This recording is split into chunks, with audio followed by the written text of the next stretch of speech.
On va se retrouver dans un bar. Mais cette fois-ci, c'est pas le grand café du début, c'est un petit bar.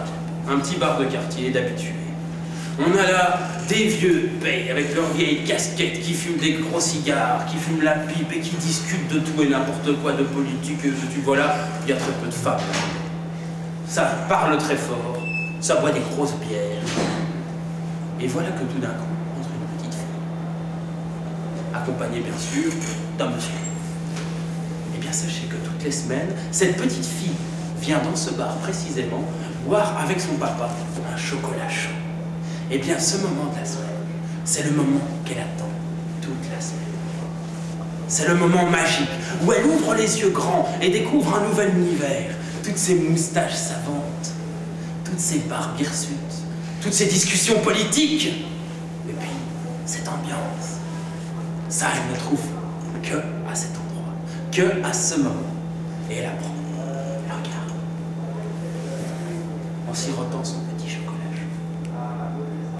Et puis un jour, lors d'une de ces séances, entre dans ce bar un homme avec les traits tirés, pauvre, une tronche.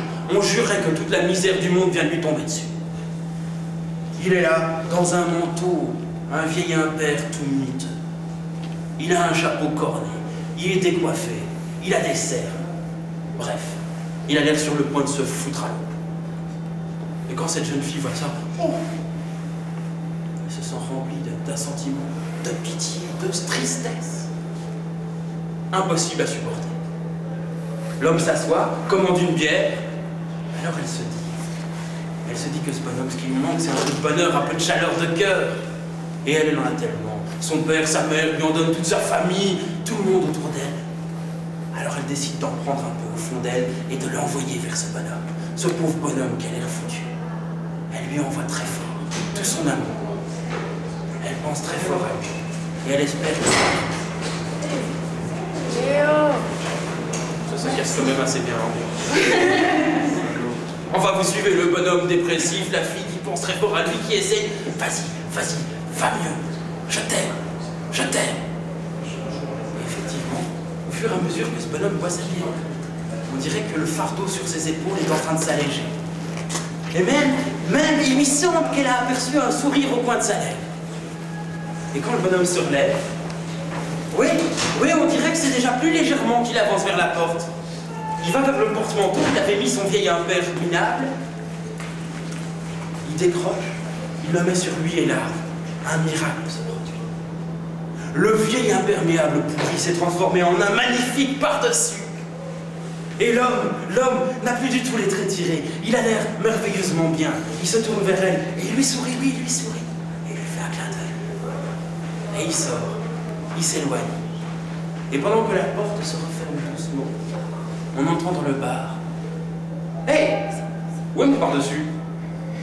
Non mais il était là, je l'ai mis au porte-manteau. Où est mon par-dessus? Qui a pris mon par-dessus? Non, c'est pas drôle, franchement. Bah écoute, je sais pas, c'est pas celui-là. Mais non, ça c'est un vieil imperméable tout pourri, j'en veux pas. Où est mon par-dessus? Et pendant ce temps-là, quelques pâtés de maison plus loin, un homme, avec un très beau par-dessus, entre dans une friterie. Il en ressort avec un vieil imperméable miteux et une belle somme d'argent en poche. Il avance dans les rues, il pleut, ben il s'en fout. C'est bon pour les affaires.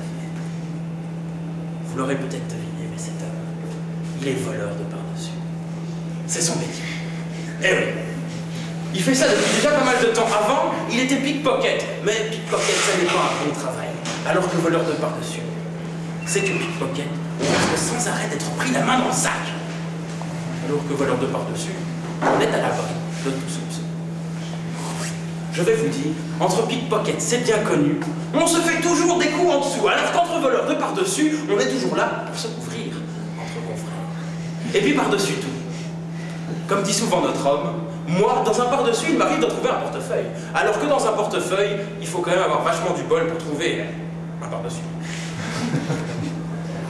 Enfin bref, notre homme avance donc sous la pluie, il entre dans un bar, pose son vieil imperméable au porte-manteau et il commande une bière. Et ça continue, comme ça, chaque jour. Mais évidemment, au bout d'un certain temps, ça commence à jaser.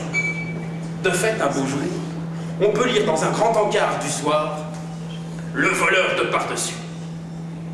Sous-entendu, tin. Le voleur de par-dessus sévit partout dans les bars de Bruxelles. Il guette, il est là, et lorsque vous y faites pas attention, hop, il prend votre par-dessus, sort par la porte de derrière et disparaît dans la ville. On a aperçu le voleur de par-dessus.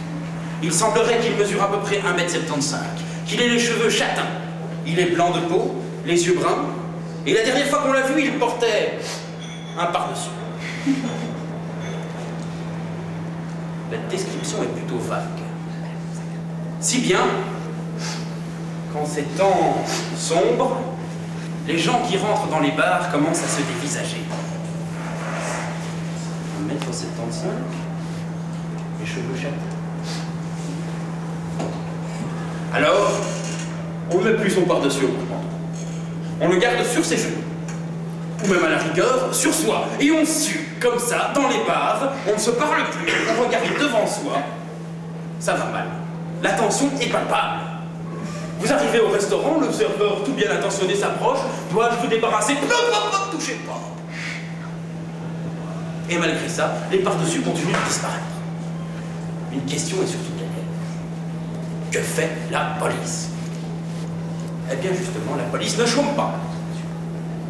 Une brigade des par-dessus a été nommée. Ces hommes se promènent dans les rues en par-dessus banalisés. Ils entrent dans les bars et de manière ostentatoire disent « Puis-je poser mon par-dessus à ce porte-manteau » Puis ils s'assoient. Et avec l'art du policier civil, ils commandent une bière et font celui qui ne fait rien.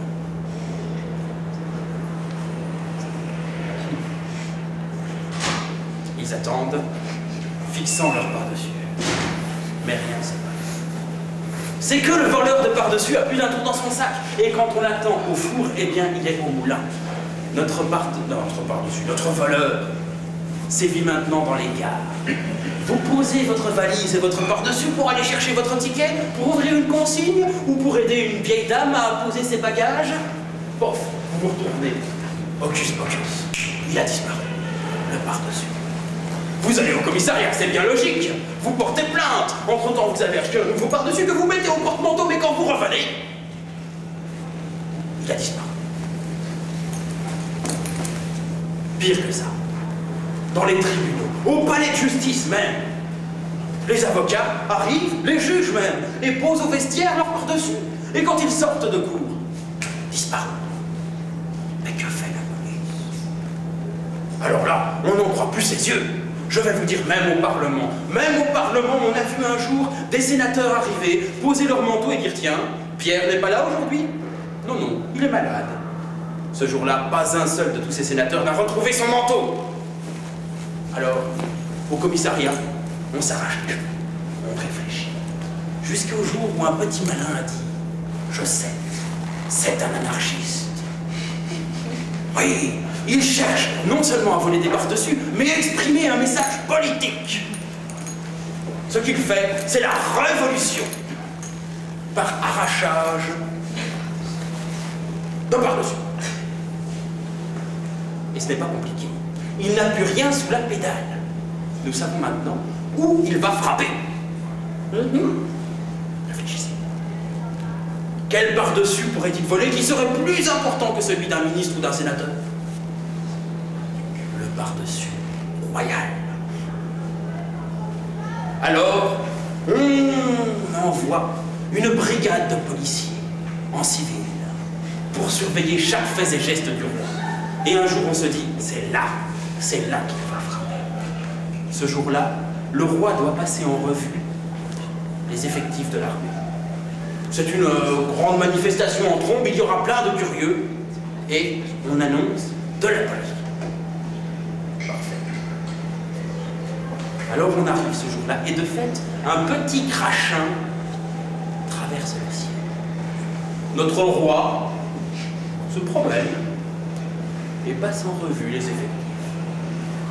Lorsque soudain, miracle, les nuages s'écartent, laissant passer un beau soleil.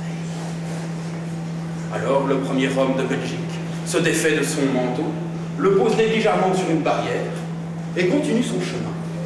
Alors à ce moment-là, je peux vous dire qu'il y a des centaines d'yeux fixés sur ce porte-suie. Il n'y a pas un buisson, pas une fenêtre aux alentours derrière lequel soit planqué un petit flicaillon avec des jumelles et qui dit « Cette fois-ci, on va le voir, on le tient !» Et pendant ce temps-là, de l'autre côté de la ville, un homme avec un pardessus miteux entrait dans un bar. L'atmosphère était gaie.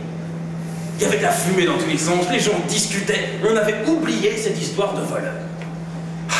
Les gens respiraient enfin, Roger, encore une guerre, et on parle et tout va bien. Notre homme met son vieux pardessus au porte-manteau, s'assoit, commande une bière, et lorsqu'il a fini, comme d'habitude, il se relève, et comme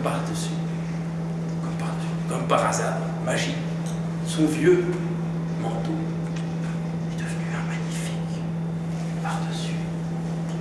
Alors il se retourne pour dire au revoir à tout le monde, et là, juste là, il aperçoit une petite fille qui a un chocolat chaud dans les mains et qui dit « Regarde papa, le monsieur, il avait un vieux manteau et maintenant il est tout beau, il est tout beau !» Eh oui, cette fois-ci, on lui a mis la main au col et on l'a traîné en prison. Et notre voleur s'est retrouvé en jugement. On l'emmène pieds et poings liés au palais de justice. Là, en entrant, il a un petit pincement de cœur. Il va passer à côté des vestiaires. C'est son endroit favori. Et Larry, il voit le petit enclave comme ça. Et puis quand il arrive devant, il est tout choqué. Pas un seul manteau, pas une seule veste, même pas un gilet. Rien n'est posé sur ses manteaux. Tout de même, il se dit c'est un peu un excès de méfiance, hein, tout ça. Mais bon, il continue. Il avance et il voit sur la porte de la salle un panneau qui dit « Les juges, les avocats, les journalistes sont priés de rester couverts. » Enfin. Mais tout d'un coup, quand les portes s'ouvrent, tout s'éclaire. Il faut savoir qu'à l'époque, notre vieux palais de justice de Bruxelles était très mal entretenu. Et qu'il avait beaucoup plu. Si bien que quand on est entré dans la salle d'audience, une pluie torrentielle envahissait toute la pièce. Les toits avaient cédé et les gouttes tombaient sur les têtes de tous les intervenants. Le juge était là avec son petit parapluie et il n'y avait pas un avocat, pas un journaliste, pas un badaud qui ne soit entièrement couvert des pieds à la tête avec bien évidemment, clou du spectacle, un pardessus. On nageait en plein dénuement. Et notre voleur de pardessus était le seul à ne pas s'être couvert. Il était là en bras de chemise, trempé des pieds à la tête. Et pourtant, il riait. Il se marrait. Et vous savez pourquoi? Parce que de toute façon, déjà, en entrant dans cette pièce, notre voleur était déjà mouillé jusqu'au